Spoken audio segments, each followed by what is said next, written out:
If love is something that we all want to experience, and we want to love and be loved, then why is it so scary? Today, we're going to address such a topic, reacting to a TikTok video of a young lady who is explaining her process of love and why love is seemingly so scary to her, and a conclusion she comes to if she wants marriage. Tell him I got the juice. Moment of transparency. I'm ready to be in love. I'm ready to fall in love. I'm ready to find my person and be a wife and build with somebody and just go through the things or whatever of love. However, I'm terrified. And it's really because we live in a space to where nobody cares anymore. And every man for themselves, every woman for themselves. And it's a dog eat dog world when it comes to this love and relationship stuff. We see it all the time. You get into it with your person, y'all go days without talking, y'all cussing each other out, y'all giving each other the silent treatment. Some of y'all blocking each other, and that ain't the way that I want my relationship to function. I don't want to live in struggle love, and I refuse to. And I have avoided catching feelings for people the last 4 years. I've liked a couple of people, but I've avoided catching feelings because I refuse to fall for the wrong person. But you can't even avoid it these days because number one, you never know who you're gonna get because so many people send their representatives. That's the first thing. Number two, you just never know what a person is thinking. You know, you could think that you in love, and then on a random Monday, a person can wake up and decide they no longer want to be with you. That's scary. And here you are picking up your life all over again, pressing reset at the hands of somebody else. And being vulnerable has never really been my strong suit. That's just like me giving my heart to a person and hoping and praying that they don't mishandle it. But because there is no guarantee in love or in life, what are you to do? You're going to take a chance no matter what. And it's scary. It's scary. I remember getting into an argument with this guy one day, and I called my granny, and she said, "Baby, I have been with you through all your relationships, and all you want is the person to love you the way that you love them." And she was absolutely right. That's really all we want. We shouldn't have to struggle to find love, and that's why I'm scared. And that's why I've been single for so long. But at this point, it's like I need to get out of my own way and start trusting myself. Because when you have been with a narcissist, you will self sabotage for a long time, and you will overthink and feel as though you don't deserve real love. And when you really know that you do, takes a toll on you. And that's what I feel like I've done a lot of times. I would sabotage because I feel like, you know what, it don't matter anyway. This person gonna do me wrong anyway. It's just scary. And had I known that love was gonna be this hard, I would have gone about my 20s and my early 30s completely different. I just would have because it's just too hard. But we gonna see. And I know y'all saying, Auntie Jam, how you gonna be ready and be scared at the same time? Easily, just like with anything else. So I guess I got to get out of my own way and just be ready to take a chance. Because if I don't, I'm gonna be single forever. Love all of that. Let me know in the comment section if you can relate to this. Love is absolutely scary. Scary because we have to put ourselves in positions to compromise, be flexible, but even greater than that, our heart, the most sensitive, sacred places of ourselves, is placed at the disposal of somebody else. And what's so crazy is just as much as we're doing it, they're doing it too, right? And sometimes I think we can zoom in on a lot of the things that maybe make us feel uncomfortable about being in that space, that sometimes we may opt out, that that individual is doing the same thing as well. And you're absolutely right. There is an opportunity and a chance for this person to wake up one day and no longer feel it. And that is some of the worst pain ever. And I have to tell you, just as a side note, that it's possible that that person never loved you. For them to wake up one day and just say, "Hey, I'm not feeling this. I don't have love for you no more. I don't feel the same about you no more." Because I think there's a lot of people who determine love by feelings. We determine love by the butterflies. We determine love by the highs. We determine love by all the dope experiences that we have. And yet there is loss of love in the mundane, in the everyday, in the day in, day out, in the growing, in seeing that individual transform and become someone better over time. And we're growing together. We have our struggles, we have our ups, we have our downs. And that, I think, to me, is a lot of what love is centered on: the day to day, the mundane, but also centered on just simply loving that person for who they are. And it is difficult to find in such a landscape as today. But I want to give hope that there is love to be found. I believe that there is love to be found, not simply off the merit that there is good people out here, because that's true. right? Because for us to assume that there is no good people out here, we would assume to have also have met all 7+ billion people of this earth, which we have not done, right? That would be a far extreme. But I'm also going to go in the direction of understanding that there, because we have access to the greatest love, because of a relationship and foundation with the greatest love, it sets the precedence for the love that I want to experience, the love that I'm capable of transforming and growing into, which in return allows me to exemplify and walk in a reflective love of Christ. And there's a couple scriptures I want to give you in mind that I think can really help you if you're someone who's in this space trying to navigate a relationship and wanting to engage in that, because I don't want to take that aspect away that it is scary. And there are some things that I really do believe are worth doing afraid. And although you may never know and you won't ever fully know, we can't look at every scenario and say, hey, I know exactly how this person is going to treat me, how this person is going to respond to me. It is a risk, and it's a risk worth taking, because being able to find the right love requires us to be stabilized in the right love. I want to take you to 1 John chapter 4. One of my favorite passages of scriptures, y'all. One of my favorite passages of scriptures. 1 John 4, verse 18 through 19. There is no fear in love, but perfect love drives out fear, because fear has to do with punishment. The one who fears is not made perfect in love. We love because he first loved us. And this isn't necessarily to tell you that you won't be afraid in experiencing love and genuine connection with somebody and putting yourself in that position to be vulnerable with somebody, even though it's not your strong suit, even though it's not something that you feel confident in, even though you may have dealt with others in the past who have used your vulnerability against you and you've been crushed by it. And all of those things is worth something to investigate into, to heal through properly, in order to get back to that place where you're confident enough to go back on that journey and finding someone who makes sense for you. But here's what is so beautiful about this passage of scripture, is that there is no fear in love, but perfect love drives out fear. And then we end in verse 19, we love because he first loved us. This perfect love that is described here is the love of Christ, being founded in Christ, whose love is perfect, whose love is complete, whose love is something that we all need to rest in and be founded in and transformed by, in order to be able to walk into spaces as the one she's described, confident in the love that we're standing on, to know that this person, no matter the love they give or they lack giving, can't compete nor complete like the love of Christ. This love that Christ is allows me to fail forward. I want you to hear that.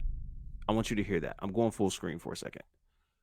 This love that Christ is a love that allows me to fail forward. It's a love that allows me to go out here and meet individuals and, yes, put myself at risk of being hurt, at risk of being offended, at risk of something not working out the way I wanted it to, and also be assured that even though they switched up on me, God, you never did. A love that allows me to look ahead and say, I'm going to be willing to reveal who I am to this person, to be who I am towards this person. And regardless of whether or not they receive me or they reject me, their love that they could ever give me is never as fulfilling as the love of Christ. And the proof of this fulfilling love is what he did for me on the cross, and furthermore, his resurrection. I have to get to a place where I can rest in this perfect love, because now that I know that this is the greatest love I'll ever experience. This is the greatest love I'll ever experience. Doesn't mean I won't hurt. It doesn't mean I won't be disappointed. It doesn't mean that I won't have disappointing moments and be disappointed by people. Here's the kicker, because we have disappointed people. We have caused damage to people as well, whether known or unknown. Here's where it's at. I'm able to rest in this perfect love. And because I've encountered the greatest love that there is to encounter, I can go out here and put myself in a better position to meet somebody who can reflect this love, knowing and therefore not expecting them to match the love that Jesus gives, because they can't. It's a God-sized hole that needs filling with a God-sized love that only Christ can operate and give me. So cool. I'm resting in that. There's no greater love.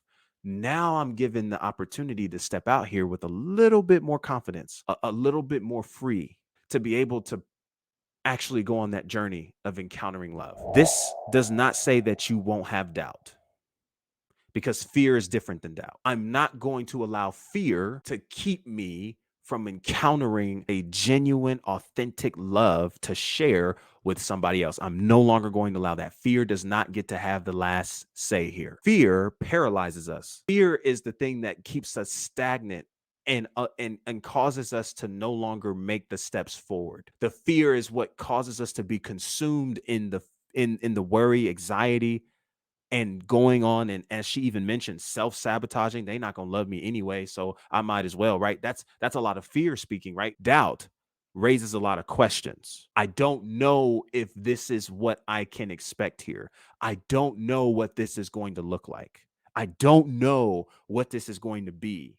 However, that's what doubt allows us to say. However, there's no however in fear. Fear just completely shuts that whole thing down. Doubt says, even though, or however, I'm going to continue moving forward one step at a time. Doubt is something that we all experience in this journey of trying to find others to love and create a everlasting love with. Doubt is what allows us to take those steps forward. You know what? I don't really know what this is going to look like. I wish I had the full picture. However, I'm going to step into this space. And yes, I'm going to do it afraid. And yes, this is scary as scary can be. Heck yeah. No shade around that. No craziness around that. It's scary. But I've done my due diligence in this space, examining and observing this person to the best of my knowledge and ability. I've prayed about this relationship. I have went to wise counselors about this relationship. I have done my homework on this individual to know to know that I'm safe enough to take these steps with them. That is a decision and a step that we have to be willing to take.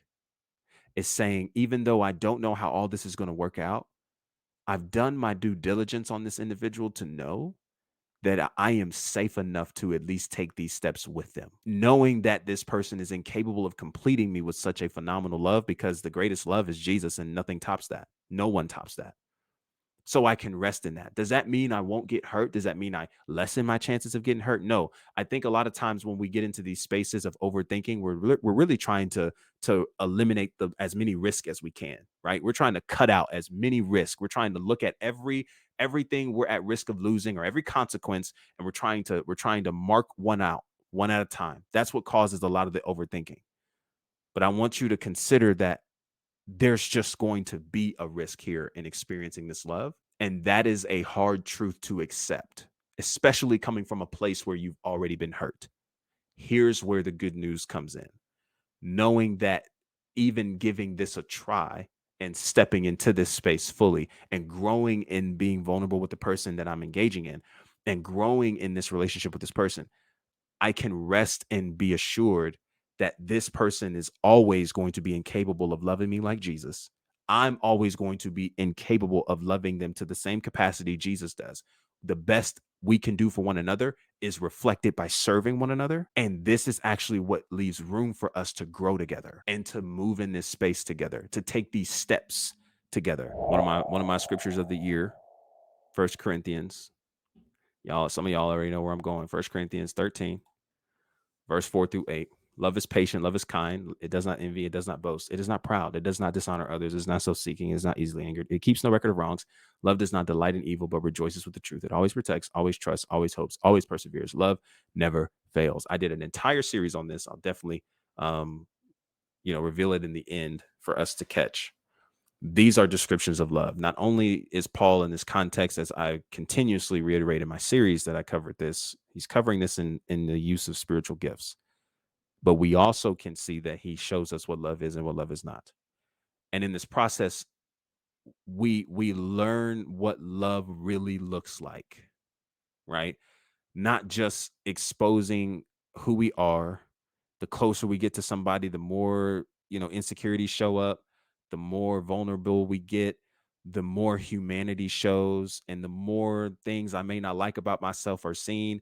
And so now this person is actually getting a taste of who I am. I'm getting to see who they are. And we're still able to come to a decision and say, even in the midst of all that, I still want to do life with you. It's amazing. It sounds beautiful. And yet you're having a hard time trusting that. Take a look at this text, because I think this text is the love that not only you want to find, but you also want to practice and embody yourself in order to create such a space with someone else. This has absolutely nothing to do with the butterflies, to do with just the small win and high moments. This is literally a love that says, I am making a decision to experience and understand this life with this person. And here's the kicker: this love, moving in this love, you will get hurt. You will get hurt. Moving into 1 Corinthians 13:4 love, you will get hurt. And I think that the hurt is actually what qualifies you to understand at greater levels what this love entails. A death to me and myself for the greater good of the individual that I'm encountering. Love is scary in a lot of ways because our view of love is skewed. We've limited love to butterflies, we've limited love to a lot of different moments and high mountains. And in some cases, our view of love obviously has been skewed. There's so much context. I don't even want to limit you to those specifically because there's so much context. Your background, your family background, where you come from, the relationships that you've encountered, the moments and times and seasons and areas and spaces of your life where you were constantly hurt by others who said one thing and did another, who told you they loved you and then just left. That stuff is traumatizing and can cause traumatic responses. My encouragement to you in listening to this whole message, that I pray is something that sticks with you in some capacity, is that the love that we're actually all after is a perfect love that is embodied in Christ. And I'm not telling you that by having a relationship with Christ, all your problems are going to be gone. What I am telling you is that having a relationship with Christ allows you to deal with the inner wounds that have been created from those experiences that have skewed your view of love. And now a real love comes in and deals with your heart in such a gentle fashion that remolds you to put you in a place and position to now step into a place to where you are able to love others in a way that reflects the love he gave you, and therefore being able to create the relationships, long-term marriage spaces that you ultimately desire to have because you're operating from the source of love himself. I encourage you to rest in the love of Christ, embody and embrace the love that God has for you, that God loves you so much, not only that he died for you, but that he loves you uniquely, down to the laugh, the fingerprint, everything that he has instilled in you. He loves you so uniquely. And there is not a deeper love than the love he gives us. And I think resting in this love is what gives me the capacity to be able to fail forward, in the sense that I'm able to be who I am. And whether they receive me or reject me, I know that you're incapable of loving me in the same way. And the best you can do is reflect it. So I'm no longer looking to win your love. And I'm no longer looking to put myself in a position to where I need your validation of me in order to feel love, because I'm already wanted someplace. I'm already chosen someplace by someone who's greater than all of us. And I'm more willing to fail forward in order to encounter the love I need for the life I'm called to live. And trusting God, hear me, trusting God for my relationships, trusting him with my relationships. Because if this person is called to be in my life, they can't leave it. And if they aren't supposed to be in my life, they'll find a way out. And just because the season changes or that person changed for the worse does not mean my God has too.